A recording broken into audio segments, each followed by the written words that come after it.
हाय दोस्तों, आज का टॉपिक है एक ऐसा सवाल जो हर एक मुंबईकर के मन में घूम रहा है।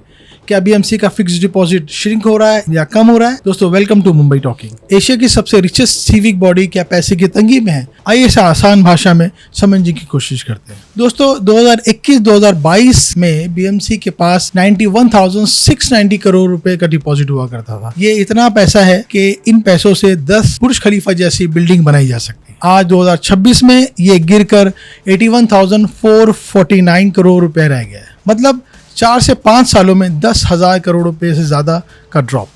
वीडियो को अंत तक देखिए क्योंकि लास्ट में हम जानेंगे कि ये अच्छी खबर है या चिंता का विषय है। इस साल 2026-2027 के बजट की बात करें तो बीएमसी ने प्लान किया है कि वो इसमें से 36,000 करोड़ के आसपास एफडी में से निकालेगी और अपने प्रोजेक्ट पे लगाएगी। इस साल बीएमसी का टोटल बजट है 80,952 करोड़ है, जो पिछले साल के मुकाबले तकरीबन 9% ज्यादा है। इस पूरे बजट का जो 60% हिस्सा है पूरे इंफ्रास्ट्रक्चर पे खर्च होगा, जैसे कि coastal road, Goregaon Mulund link road, स्वेस्ट ट्रीटमेंट और वाटर प्रोजेक्ट्स में। आरटीआई डेटा के मुताबिक कुछ डिपॉजिट को टाइम से पहले ही ब्रेक कर दिया गया, जैसे कि बीएसटी अंडरटेकिंग को सब्सिडी देने के लिए 2,360 करोड़ रुपए तक के एफडी को तोड़े गए। टोटल रिजर्व में से 44,862 करोड़ को हाथ नहीं लगाया जा सकता क्योंकि वो पेंशन और पीएफ जैसी लायबिलिटी के लिए ऑलरेडी ब्लॉक है। तो सवाल ये है कि क्यों हो रहा है ये सब? बीएमसी ऑफिशियल्स का कहना है कि ये डेलिब्रेट स्ट्रैटेजी है। रिजर्व फंड को पार करके बैठने से बेहतर है कि उसको मुंबई के डेवलपमेंट में लगाया जाए। Coastal road, better drainage, hospitals, ये सब लॉन्ग टर्म बेनिफिट देंगे। लेकिन अपोजिशन एंड एक्सपर्ट कंसर्न कर रहे हैं इंटरेस्ट इनकम कम हो रही है, इमरजेंसी के लिए बफर कम हो रहा है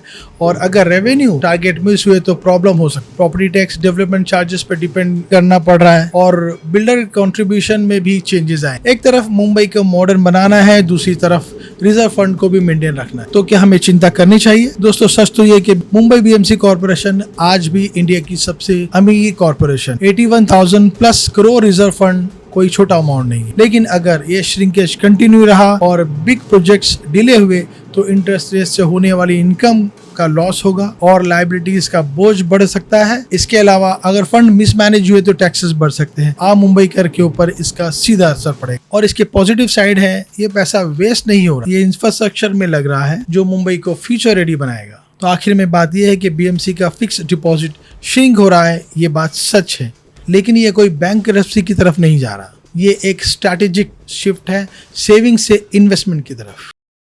काफ़ी बार ये क्रिटिसिज्म होती है कि बीएमसी एज सिविक बॉडी उनकी spending is a lot towards big infrastructure projects, whether coastal road south हो गया या अपकमिंग कोस्टल रोड नॉर्थ जो है, या अभी जो जीएमएलआर आ रहा है, गोरेगांव मुलुंड लिंक रोड की बात कर रहे हैं हम, या कोई फ्लाईओवर बनाने में या रोड कॉन्क्रीटाइजेशन में।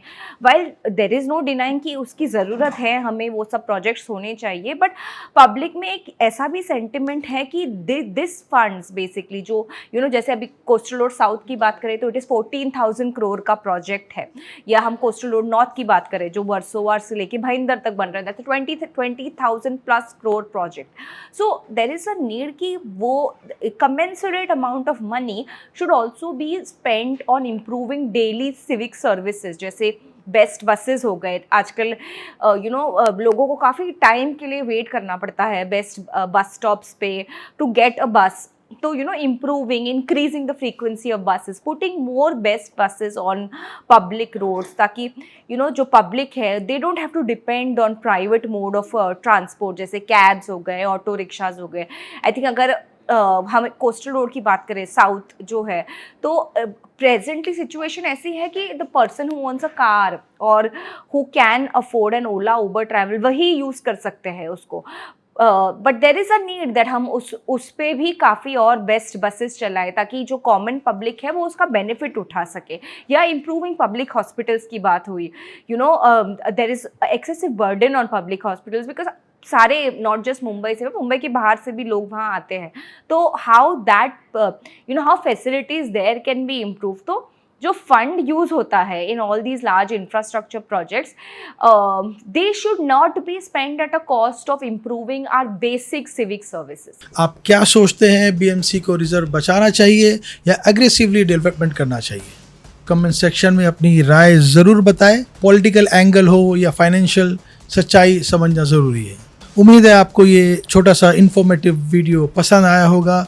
इसी के साथ हम आपसे विदा लेते हैं और अगले पॉडकास्ट में किसी नई टॉपिक के साथ, किसी नए गेस्ट के साथ फिर आपके सामने फिर हाजिर होंगे।